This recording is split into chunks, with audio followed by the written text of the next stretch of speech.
So, hi everyone. Welcome to MDOT Commuter Choice Maryland's webinar, where we're highlighting our employer partners, Baltimore City DOT and the Maryland Department of Planning. I'm Nikki Trasmonte with the Maryland Department of Transportation, and I will be the moderator of today's webinar.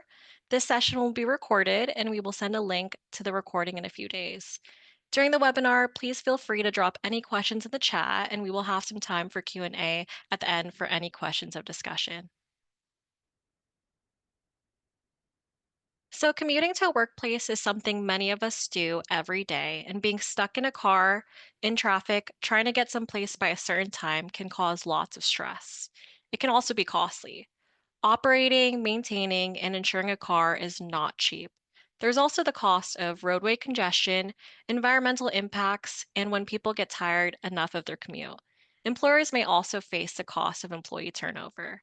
Some commuting statistics in the state of Maryland that we want to highlight include the average one way commute in Maryland is 31.4 minutes long. Maryland ranks number third in the US for the longest work commutes.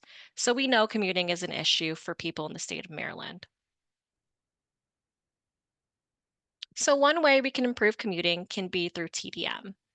Transportation Demand Management, or TDM, is the use of strategies to inform and encourage travelers to one, maximize the efficiency of a transportation system, two, reduce congestion, and three, lower vehicle emissions, which includes measures such as promoting public transit, carpooling, telework, and more. We have some extra additional TDM strategies as well, including carpooling and van pooling. So Commuter Choice Maryland is here to help. We relaunched in 2018. We are a free statewide program of the Maryland Department of Transportation. We help employers set up commuter benefits. We encourage the public to use better commuting options other than driving alone. And we also manage statewide commuter programs. As you can see on the map, there's also a network of 12 local jurisdictions that provide specialized support to local communities, employers, and organizations with their commuting needs. Next slide. The Commuter Choice Maryland Employer Partner Program is our free program that's an opportunity for employers to be recognized for their efforts in promoting sustainable transportation and commuter benefits to their employees. Next slide. We also have the Maryland Commuter Tax Credit. So this is where Maryland employers can earn a tax credit, which is another incentive for employers to promote these benefits.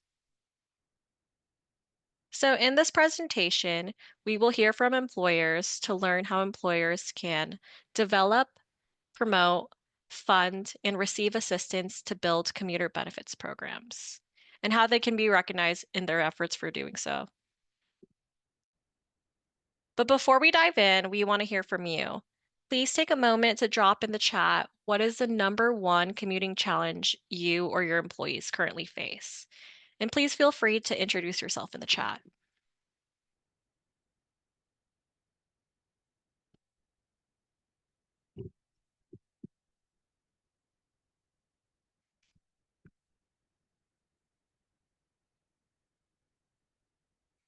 I'll give it a minute so people can start putting responses in the chat.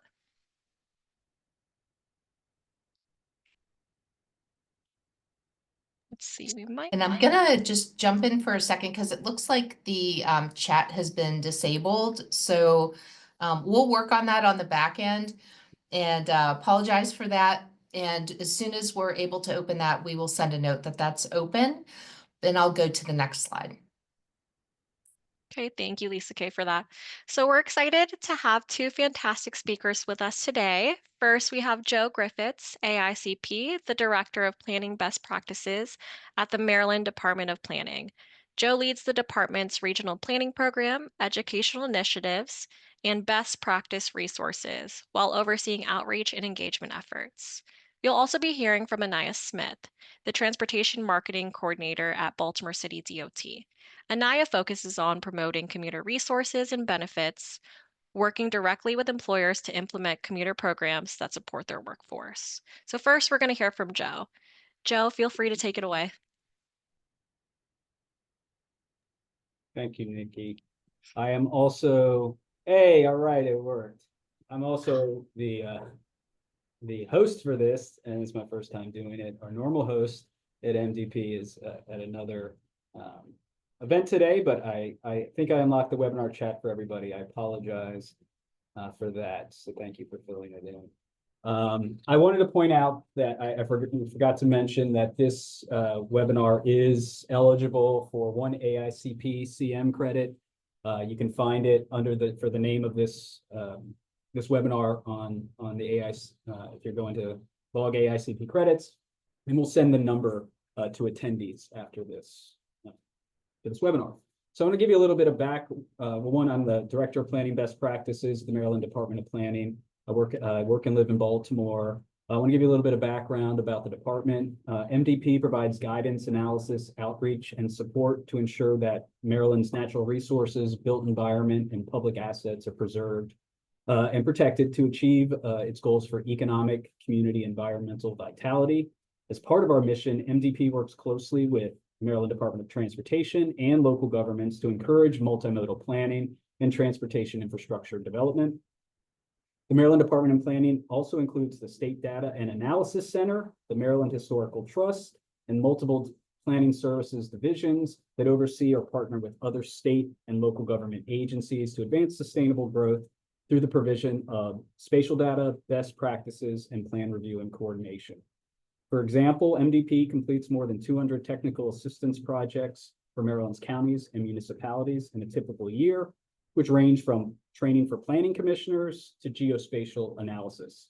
MDP reviews or supports the development of more than 60 comprehensive plans and/or ordinances for local governments each year. We also collect, analyze, and publish social, economic, and geographic information, and we maintain the digital maps of the state's 2.3 million parcels. In addition to our Baltimore headquarters, where I am right now, the Maryland Historical Trust offices are located in Crownsville. We also manage the Jefferson Patterson Park Museum in Calvert County, and we have satellite regional offices in Salisbury, Maryland, Centerville, and Frostburg. MDP also supports the Maryland Department of Transportation's annual Walk-in-Ours effort every October to help promote walking and biking, and we're also supporting this webinar. Today, I'm going to discuss our employer support through commuter benefits, our transportation demand management strengths, opportunities, and challenges, and the MDOT Commuter Choice Maryland Employer Partnership Application Process. Advanced slides, please. Next slide. Thank you. So MDP moved offices in the summer of 2024 from the old State Center in Midtown Baltimore to downtown Baltimore. It's an image of our building right now, or currently. A team of staff members considered TDM strategies as part of and in the lead up to that move, which I'll explain more in the next slide. We also have a designated employee transportation coordinator, She, who regularly provides commuting information to employees. MDP permits 2 telework days per week. In-office work days can include 1 day in a regional office per week for those staff members who are based in Baltimore, but live closer to one of the satellite offices. We have a number of staff that may live closer to one of those satellite offices I mentioned, and to reduce their vehicle miles traveled, they can work 1 day a week in those offices. MDP encourages visitors and individuals attending meetings in its Baltimore office to use transit. We provide this information on our website and in all of our meeting invites. As with most offices these days, we have installed virtual meeting infrastructure in our conference rooms, which gives us the ability to conduct and participate in hybrid meetings. MDP also opened the Baltimore office, our Baltimore office, for other state agencies to use our facilities. Currently, staff from the Department of Service and Civic Innovation are using MDP's office hotel workspaces regularly. MDP promotes ride matching for carpool and van pool arrangements, has secured bike racks, and installed showers, lockers, and changing rooms for active commuters. As a state agency, our employees are also blessed with free rides on Maryland Transit Administration buses, light rail, and metro. MDP is in the process of applying for the Commuter Choice Maryland Employer Partner Program, which requires the designation of a TDM coordinator at MDP. Next slide, please. Before and after MDP's move to its new office in downtown Baltimore, which we considered an opportunity, MDP coordinated with the Maryland Department of Transportation to learn about and promote transportation demand management internally. This included identifying and communicating state employees, commuting benefits information, and securing MDOT's presentation to MDP leadership and staff. It's important to note that Maryland state employees don't currently have pre-tax or tax credit related commuting benefits like federal employees or some private companies. But MDOT and the Maryland Department of Budget and Management are discussing additional benefits for state employees. In preparation for the move, MDP developed and conducted an employee commute survey and identified TDM opportunities and challenges presented by the move. That survey showed that 13% of Baltimore office employees bike, walk, or take transit to work. Although a new staff member started just yesterday who also bike commutes. So we're probably closer to 15%. I personally ride my bike to work. I live in the city. It's about a 20 to 25 minute ride each way. It's downhill in the morning and uphill in the evening. Next slide, please. All right, I wanted to take some time to talk about our strengths and opportunities, but also some of the challenges we face. As mentioned already a couple times, we have a downtown Baltimore location, and we have multiple adjacent transit access points for light rail, the metro, and bus stops. We are planners, after all, at least most of us in the department. So by temperament and education, we generally favor alternate modes of commuting. Go to planning school, it's kind of beaten into your head that you should use alternative modes of transportation. We have started doing this, but I think we have great opportunities in expanding our recognition of employees that use alternate modes. As mentioned earlier, we are in the process of applying for the employer partner program. And through our coordinator, we do regularly survey and monitor our employees on their commuting habits and efforts and monitor our progress. But just like any other employer organization, we do face challenges. The biggest one is probably the ease of parking access for our employees. We have full availability and free cost parking in the garage in our new building. Many of our staff work outside of the city, either in the greater Baltimore region or even outside the region. And for many of those who live outside the city, transit is often not seen as a viable option. There is a lack of redundancy for some transit routes. I'm lucky. There's redundancy for the route I take if I decide not to bike and take a bus. But for some, especially those outside of the city, there's a lack of redundancy that leads some people to fear that they'll get to work late, or if they miss the bus or train in the evening, they'll get home late. For some, there's also a discomfort riding a bike through downtown. I think any downtown you're in, any major city, riding a bike can be it can be discomforting and concerning to people. I've been riding my bike for a long time. I feel more comfortable, but it takes that time and practice to really build the comfort up. And we're still working on expanding our opportunities for incentives and recognition, but right now the decision to bike and walk to work is really a wholly personal one with few external incentives, other than the fact that I mentioned earlier, as state employees, we get free MTA tickets on some modes. I did want to point out a few takeaways or lessons learned based on some of these strengths and opportunities. It's very important to regularly survey your employees on their commuting patterns and motivations. What would convince them to take alternate modes? You might not be able to respond to all those requests with exactly what they're seeking, but it's good to know that and to continue to monitor it, especially new employees and on a regular basis. It's important to recognize non-single occupancy vehicle users, however you decide to do that. So, even if you can't provide them financial incentives, they know that they're being noticed. It's also important for employers, and we do this at MDP, to do the alternative mode research for your staff and provide them with helpful information and suggestions. Many people that never use transit or haven't traditionally used transit or other modes are in the bar to using it is high because of research. They don't know where to look, but if the employers themselves can do that research and provide that information for them, it can convince them or encourage them to use them. It's definitely important, especially from a VMT reduction standpoint, vehicle miles traveled, to provide for teleworking and flexible scheduling. And it suggests that you get creative with incentives for your employees if you can't offer financial ones. This could include the recognition I've mentioned, shift flexibility for those that need to ride the bus or bike ride to work. Like, for example, this morning I was getting ready to ride for work and it was raining. So I came in a little bit later because the rain was going to pass. But also amenities such as showers or other things that will make it, once you get to work, especially if you're a bike rider, or else you can freshen up for work.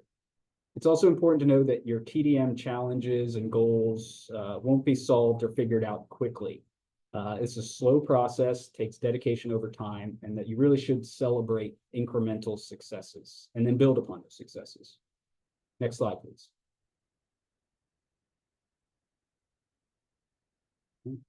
As mentioned, MDP is in the process of applying to be a CCM employer partner, and the application process is very simple. The application includes contact information, your company information, the existing commute support programs in place, results of a survey that show employee participation in those commuting programs and taking alternative modes to work. The application also asks you to pick from topics of interest where that MDOT and CCM program will work with you to learn more. And then it'll ask you where you learned about the program. There are employer commitments for partners, but they're very manageable. You need to provide a profile of existing commuter benefits. Again, that goes back to what you have in place, but also your survey that you've done as part of preparing for this application. The program itself is managed by MDOT, and then that requires, in your partnership with MDOT, to have an annual updates and benefit discussion with them. So that's why this regular monitoring, regular surveying is very important. And then you work with MDOT to get feedback. Maybe they can give you some suggestions on other things that may work. I will be sticking around at the end if you have any questions, but thank you, Nikki. I can turn it back to you.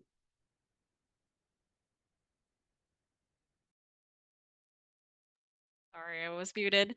Thank you, Joe, for sharing all that information about MDP. And we look forward to hearing all your questions for Joe in the Q&A later. I first want to address and go back to the question we asked previously, since now the chat's working. What is the #1 commuting challenge you or your employees currently face? So I see Cassie, she says the biggest challenge I face is balancing childcare, locations, and traffic with my work commute. We also have aggressive drivers. Some people dislike driving, congestion. Let's see. Some people commute a great distance. We also have sometimes commute by transit can be difficult, especially if you want to run errands and plan friends. See anything else? And some people, it takes them a while with their commute if they're going to take the bus. So definitely we all face similar struggles in terms of our commute and how difficult it can be. So I want to go back and we're going to talk to Anaya now. She's going to talk about Baltimore City DOT. Anaya, feel free to take it away. Hello, everyone. I am Anaya Smith. I work as the Transportation Marketing Coordinator for Baltimore City's Department of Transportation's iRide program, where we promote all sustainable travel. Next. Some of our promoted programs in iRide would be public transit, such as the Charm City Circulator, which is a free bus in the city, the Harbor Connector, which is our free water taxi, MTA transit services, and other programs would be JFA Carpool, our dockless vehicles, which is our rentable e-bikes and scooters, Baltimore Commutes, which is also Commuter Connections, where we promote guaranteed ride home, ride sharing, and Commuter Cash, which is an incentive for people to choose more sustainable modes of travel, as well as we do direct employer outreach, event marketing, and public speaking engagements such as this today. Next, please. So some of our promotional tactics to promote the sustainable travel to our employees as well as to the public itself would be our direct employer outreach. We conduct site visits as well as set up consultations. So if you're interested and you're in the Baltimore City region, please definitely let me know. We do event marketing. We do local events as well as big events such as like Artscape and things of that nature, where we table and actually talk to commuters and city employees directly, public speaking engagements, digital and print advertising.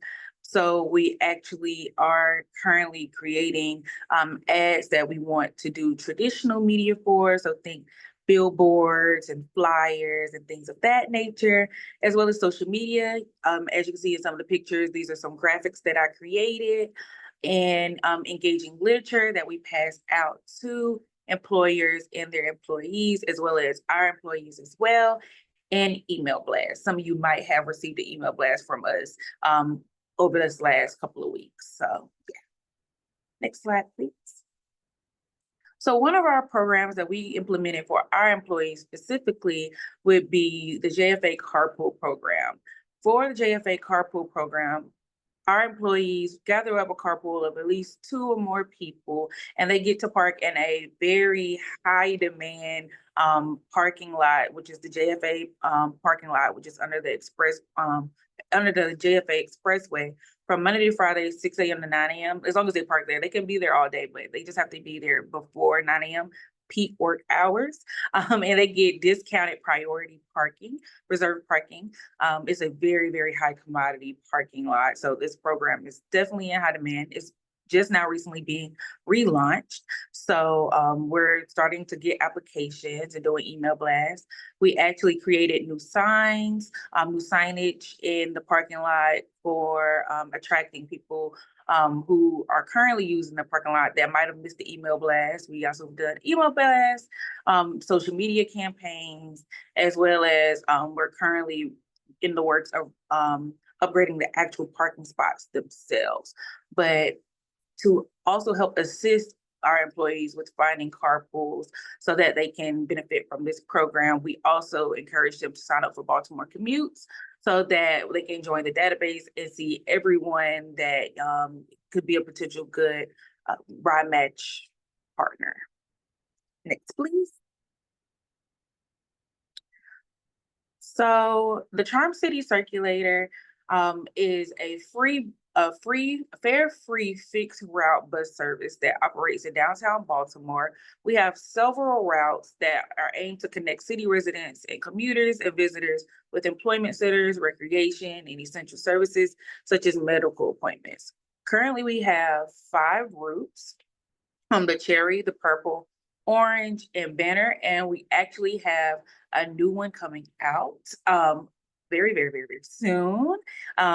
So please make sure you check out our social media pages, Baltimore's DOT, Ball iRide, as well as the Charm City Circulator Instagram pages as well to get more information on that. We're currently working to adjust some of the routes since they've been unchanged for the most part since the service was introduced over a decade ago. But most of the changes will be based on better linking city residents with jobs. Next slide, please. So the newest route, the Cherry route, has been designed to serve residents in the Cherry Hill neighborhood, where about 47.5% of households do not have access to a vehicle. So it's a vital link to be able to get them to jobs. So that has definitely been a great help, an immense help for overcoming limited transportation options. Additionally, the route provides a quick free connection to MTA's light rail service, which can take riders from as south as BWI Airport to Hunt Valley. And since Cherry Route began in June 2024, since the implementation, it has provided more than 110,000 rides. Next slide, please. In addition to the new Cherry route, Baltimore DOT is working on redesigning some other routes in the system based on large part of employer location, making it easier for people to get to jobs. It makes it also a lot more easy and convenient to connect to MTA's Metro Rail system, as well as getting residents from as far north as Owen Mills onto the subway, and connect them easily to their orange route to get to their final destination. Next slide, please. So with the Harbor Connector, which is the free water taxi, we're currently trying to go through a whole new rebrand, getting new signage up, getting some new banners for the taxis themselves. We currently have 3 routes that people can go on. And again, this is another completely free service to Baltimore City employees and the public themselves. So we're super excited. Please, again, tune into our social media pages to keep updates on that. But currently we are trying to raise the visibility of the service so that more people can take advantage of this great opportunity to transfer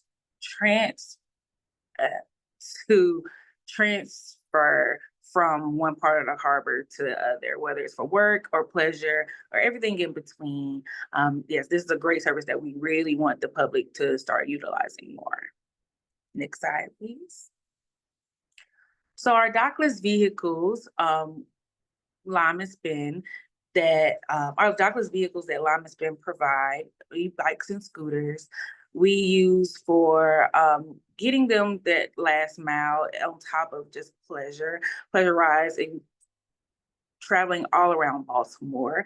According to a 2021 survey of the Charm City Circulator riders, only 1% of the survey respondents said that they use the dockless vehicles to get from their origin to the bus stop or from the bus stop to their final destination. So we're actually currently trying to set up some more transit micromobility integration to about a dozen bus stops as well as parking garages around downtown to increase these rides. We're gonna do that by implementing parking corrals, which are designated zones where riders get a discount if they park the vehicle at the corral at the end of their trip. So yes, definitely, again, tune into the social medias so we can keep having you informed about the great work that we're doing with these vehicles. Next slide, please. So Baltimore City Travel at a Glance, we have been doing very, very well with promoting sustainable travel. We do have a long way to go, but let's celebrate the wins that we already have. The Charm City Circulator conducted 1.3 million rides in 2024, 2.3 million passenger miles in 2024, over a 23 bus fleet, with 8 new buses expected to be delivered in late 2025 or early 2026. The Harbor Connector did a total of 238,000 trips in 2024 with 104,000 passenger miles, and dockless vehicles did over 112,000 trips in February alone. Next slide, please. So some challenges to solutions to lessons. The Key Bridge collapse led to a lot more congestion in downtown Baltimore, as far as some areas seeing a 30% increase in travel. However, we are conducting employer outreach so that we can connect with employers downtown of all sizes to see how we can alleviate some of this congestion by promoting services that we've talked about, such as the dockless vehicles, carpooling, Charm City Circulator, and Harbor Connector. Our RO program has been in a lull.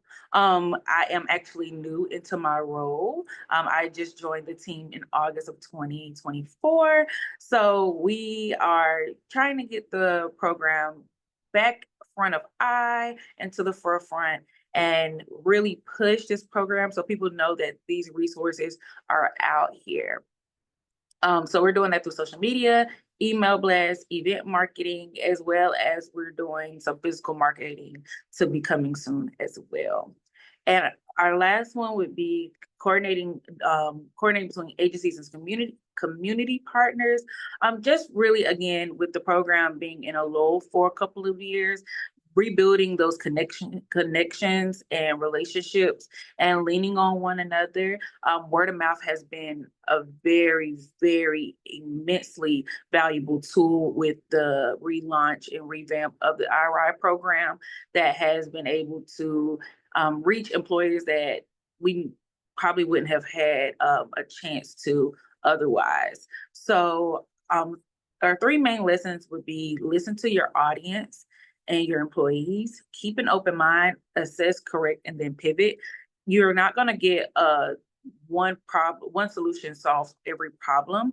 However, if you listen to your employees and you listen to the people, you can curate something that best fits them. And then as time changes, as things change, as we all know, things happen every day, you can assess and correct and pivot as needed. Next slide, please. And we've received a lot of support from MDOT's Commuter Choice in Maryland. As you can see, that's me and Stacy and me and Nikki. They have been immensely helpful as I've been settling into my role and with the revamp of IRI, as well as we've been working on collaborative materials.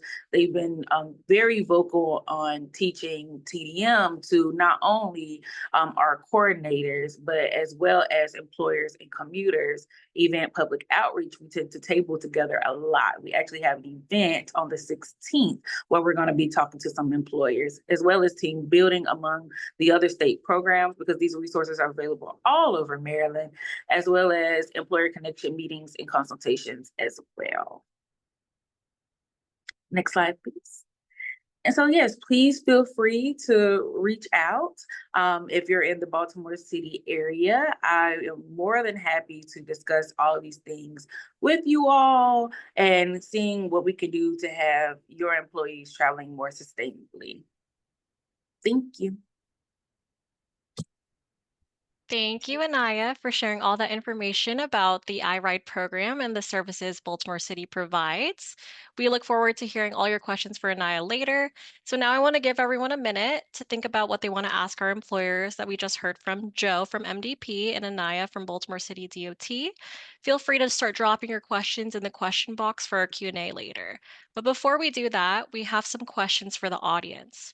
Specifically for our employers, as an employer, what is your biggest obstacle to implementing or expanding commuter benefits? For our commuters, as a commuter, what is your biggest challenge to using transit, van pooling, carpooling, biking, or walking? And feel free to take a moment and drop if you're an employer and commuter as well in the chat. So give it some time for the answers to roll in. I see Lauren with safety, Kevin overcrowding, lack of availability, lack of comfort, safety, biking into work.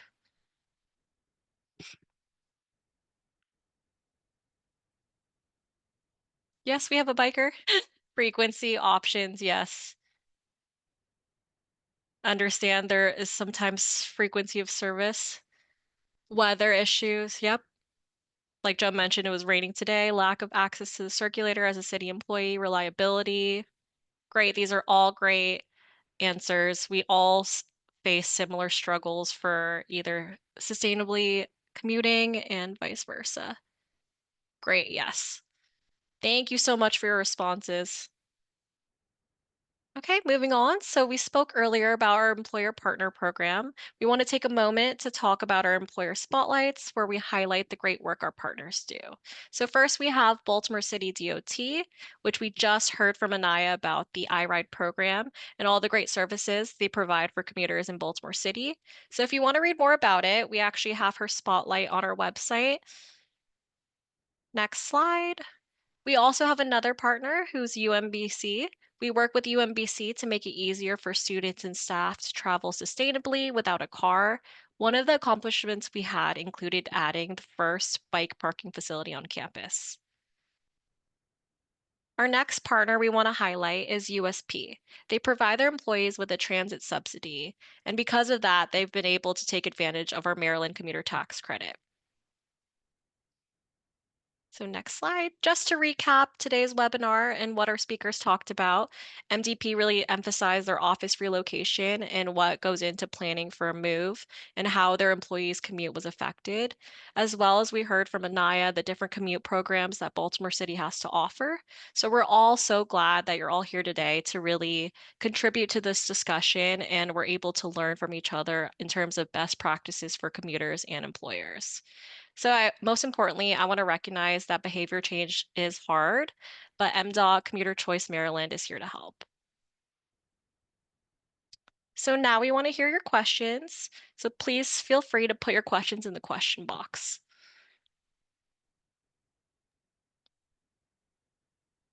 And hi, Nikki, this is Lisa Kay. I've been going through, we're getting questions coming in, which is fantastic. As they start to come in, I first want to just thank Joe again and Anaya for sharing their information and their experiences and their lessons learned with all of us. I'm going to start, Patty had asked, how are the programs funded? So what kind of funding was used for the programs that you talked about today? Joe or I who would like to start? We didn't really have any funding for our programs. It was, I mean, obviously since state employees get free MTA rides, that's coming from somewhere, but that's a long-standing state decision. I'm not exactly sure how MDOT factors that into their budgeting, but you know, I guess our funding would come from the staff resources we dedicated to the survey and to communicate information and update our website and keep people connected. But we haven't actually used dedicated funding for this. As far as iRide, we're actually grant funded. And then for Charm City Circulator and Harbor Connector, they have other funding sources. I could actually figure out exactly where it's from, and I could let you know that answer once I receive it. But as far as iRide as a whole, we're grant funded. Thanks, Anaya. There's a follow-up question, Anaya, about the JFA carpool program and how you track or ensure only active carpools or are actually accessing the incentive. So for JFA, they renew applications every year. We also have enforcement in the parking lot, so they're able to enforce that. And we also so in the application, we have the information everybody puts signatures so that they know the rules of the program, as well as enforcement in the actual parking lot. And yes, and then they renew every year. Okay, I think there was a follow-up about the administration of the discount. Like, is there a particular software that's used to be able to do that? Or does it matter how many people are in the carpool itself? No, it long as there's 2 or more adults in the carpool lot, then that's in the carpool, then that's fine. It doesn't matter if it's more than 2, it's just as long as it's at least 2. And then it's already set up. So there's not like a system, like they don't have like a card. They just would go to the parking meter and it's already set up as $1 an hour. Thank you. And Joe, I think this probably comes back to you. It's kind of a 2-part question. One is the barriers that the employees shared with you about being able to make a change in their commute. What were some of the things you heard from them? And what were the kind of the business case that you were thinking about as you were making this move and wanting to get people to try something different? You know, I'd say the barriers we heard, a lot of them I saw them pop up in the chat and I would concur with them. Childcare is a big one. You know, the timing you have to quickly go from work to access childcare. Pick up your child is a very big one. I mean, just the convenience. Somebody I think mentioned being able to do errands after work, having more flexibility. That when you, if you're relying on transit or another mode, that some of those options, that convenience is limited. Also, the safety and comfort. That one for biking, but unfortunately, there's a stigma often associated with transit ridership that can really only overcome if you ride on a transit and you see that it's more comfortable and safe than you would think, but that's still a perceived barrier to many people. And also, I mean, just the length of the commute. I also saw that put in there, that for many people, especially those who live outside of the city, it's a fact that the commute using transit is going to be longer than the commute driving yourself. And we all have busy lives. Some of us have long commutes, and any time you devote to your commute is time you are not devoting to your family and to your hobbies and to your own self. And so you have to you weigh these decisions. What is your motivation here, and what do you need just for your life? And I mean, I think that's a lot of what we heard. I'm sure there's other things I'm forgetting right now, but I would say, I mean, the free transit rides for me are huge. I mean, we can access the buses and metro and light rail on the weekends as well.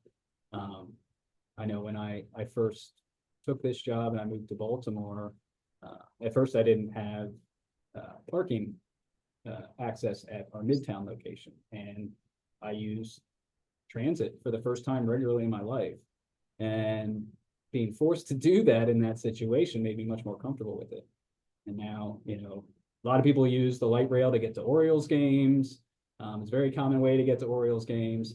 And just to get to the Inner Harbor or downtown, it's so much better, once you get familiar with it, than trying to find parking down there in a garage that's $20, or you drive to get downtown and you spend 15 minutes looking for a parking space that's 20-minute walk from where you want to go.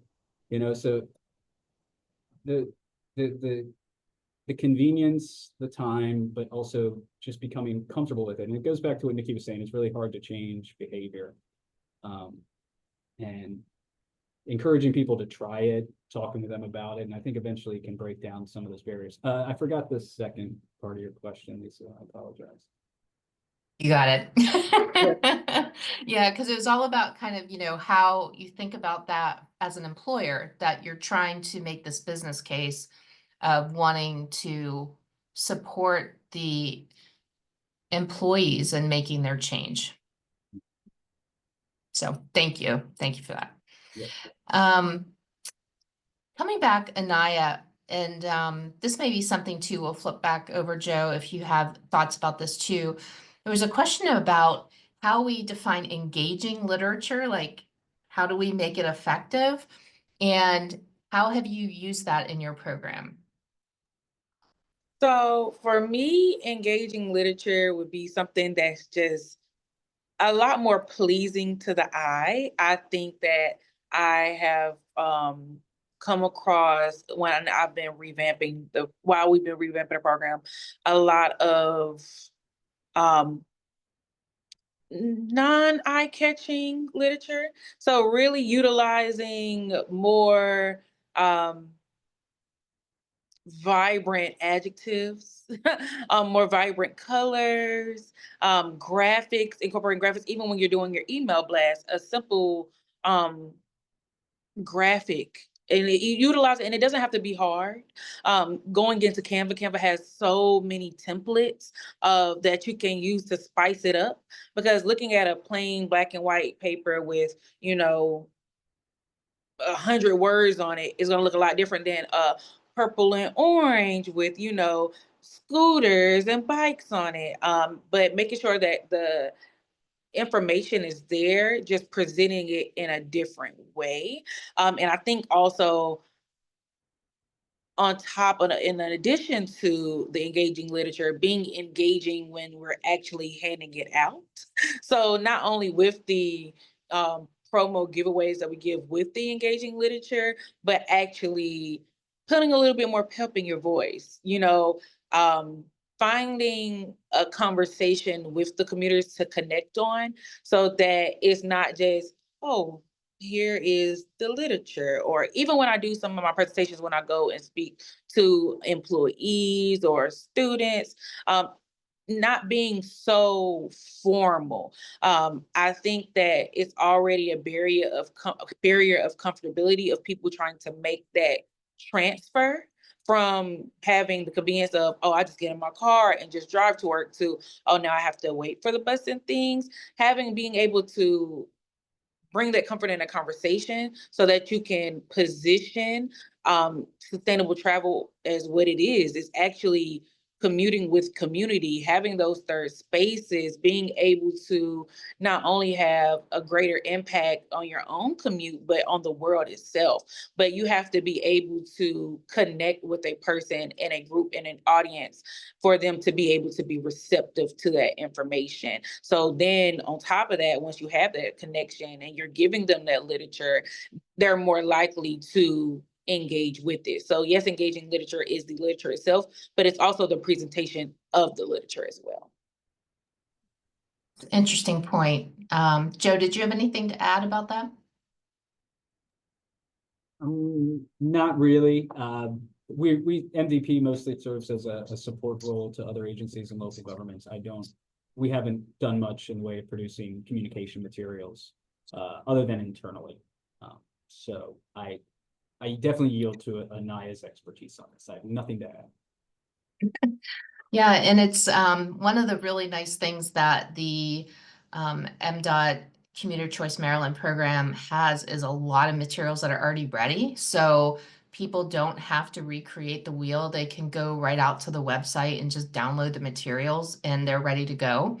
So just shameless plug to make sure we keep that in mind.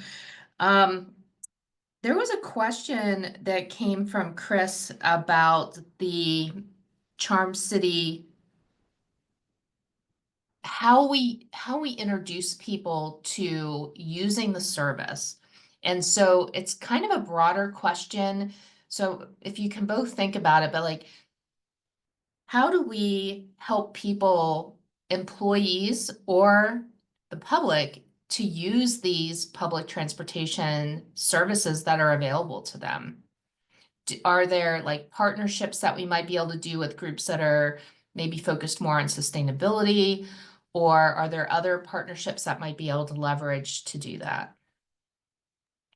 Honestly, for me, and this is actually a very crazy story. And I tell them when I first got into this role, I felt like a fraud because I was in North Carolina, where in very southern part of North Carolina, sorry if you can hear my accent, but we didn't have sustainable travel. Like it wasn't walkable. Like the nearest Walmart was 20 minutes away. Like you needed a car. So when I moved to Baltimore, it was different living in a walkable city.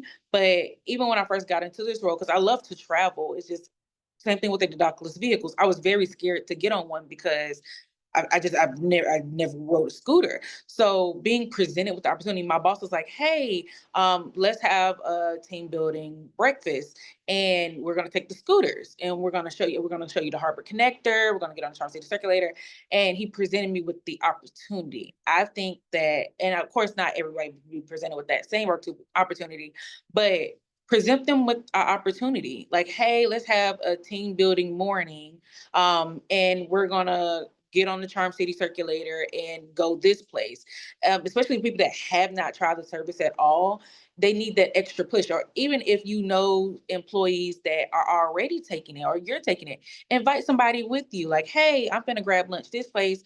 We can catch the Charm City Circulator real quick, or we can hop on the Harbor Connector real quick, because the Charm City Circulator, the routes come pretty often, like every 15 to 20 minutes. So just grab a friend to go to lunch, or even if for the Baltimore City employers, if you would like me to come and, you know, on a lunch break, like, hey, if you would like me to set up something where I designate a route from, you know, the office to, designate a trip for the office to a certain place, depending on what stop it is. And I can come and be like, hey, any of the employees that want to learn more about transit, I'm going to take a big group of us. We'll get on the bus and we can go and grab lunch. I'm sure somebody door dashes from a certain place that people love in the office.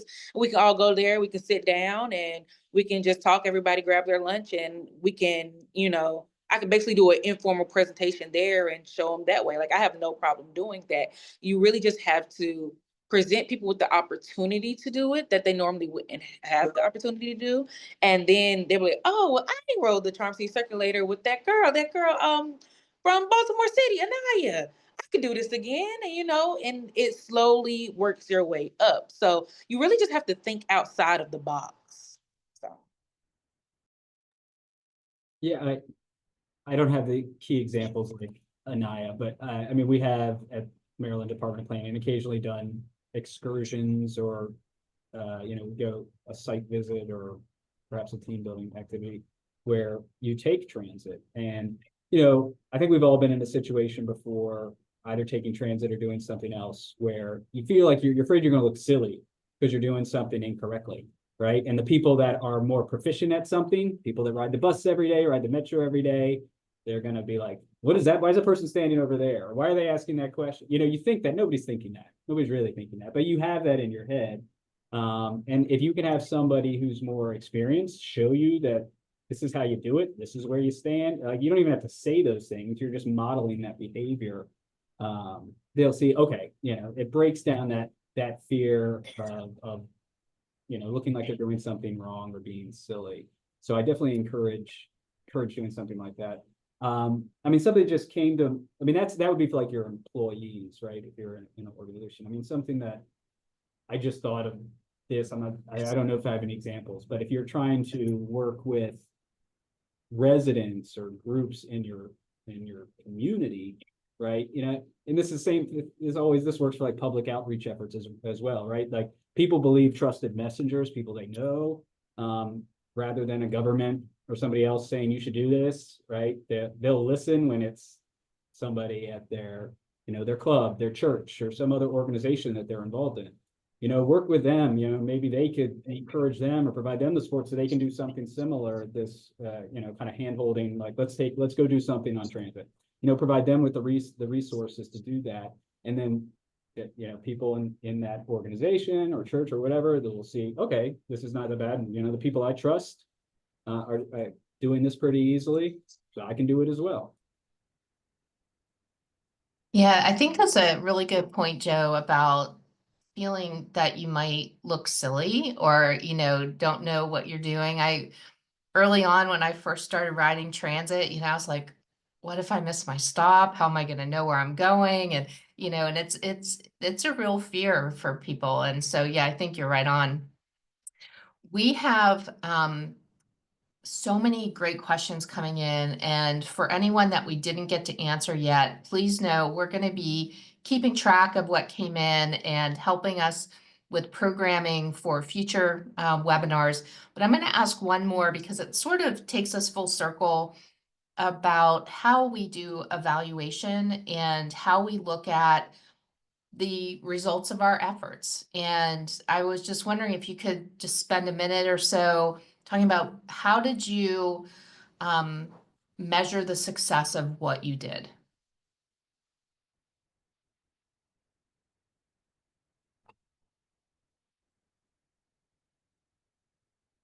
I don't know. Anaya, do you want to start us off on that? yeah, I definitely can. So again, I'm new in the role, so we're actually still implementing, and so probably the end of this quarter, we will have more robust results that we can share. But while we're in the process, especially with our brand awareness, that's one of our biggest goals for this fiscal year. Our social media reports, our website reports, which we actually just downloaded those reports. Especially when we started doing our email blast, we started having a lot more awareness in the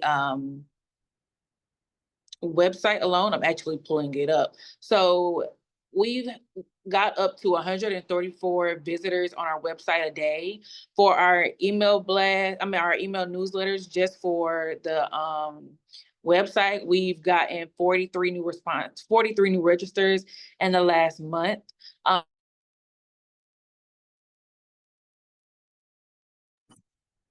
Oh, it looks like Anaya's maybe frozen, so I'm gonna transition over to Joe. Yeah, I don't think I have a very intricate answer to this, but we do regularly survey our employees. We, especially new employees and existing employees as a way to monitor our progress. I think we have opportunities to grow in how we do that or other metrics, how we actually track what is being used. But I think that is something we will definitely want to explore or seek assistance from MDOT and CCM as once we become an employer partner. What have you seen success? How have you seen success in employers tracking their success and monitoring communicating their success? This is, well, I can only speak for MDP since I've been here. And we haven't really done that before. And a program like CCM, I think they can really help us with that, and it'll be a valuable resource because I mean we're a smaller organization, pulled in a lot of different directions, and to have that extra hand to help us figure that out would be great. That's great. Thank you both for engaging in this Q&A, and thanks to our attendees for all the cool questions and all the comments. Like I said, we're going to go through them and see what we can do to look at future programming and providing more information that way. And turn it back over to Nikki.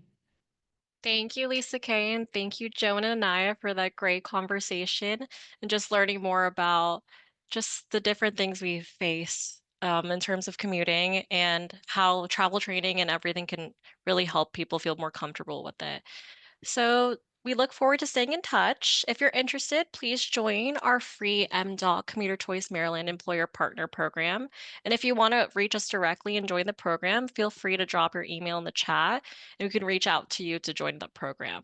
We also look forward to for everyone to join us on our next webinar in June on commuter incentives. You can also get an AICP credit, like Joe mentioned before, as well for this webinar. So please refer to the slide for the event ID number.